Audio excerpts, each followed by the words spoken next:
دور از وطن و مادر تو رو یاد کنم، بر عمر گذشته خود فریاد کنم. عمرم گذشت مادر در بی‌وطنی، آیم به وطن دل تو را شاد کنم. در غریبی دور ز مادر آهی پرافغان کشم.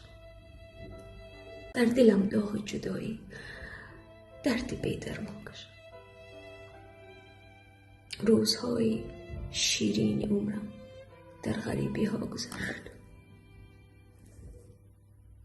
نوجوانی بگذرد تا میشه از مشکان کشم. دور ز خویش و اقربا، یاران و برادرهای خود، باری وزنین غریبی تا بکی چندان کشم. اشک من دریا نباشد، اشک من دریا نباشد، گرچه ریزد بر زمین. اینقدر جبر و جفا تا بکی چندان کشم.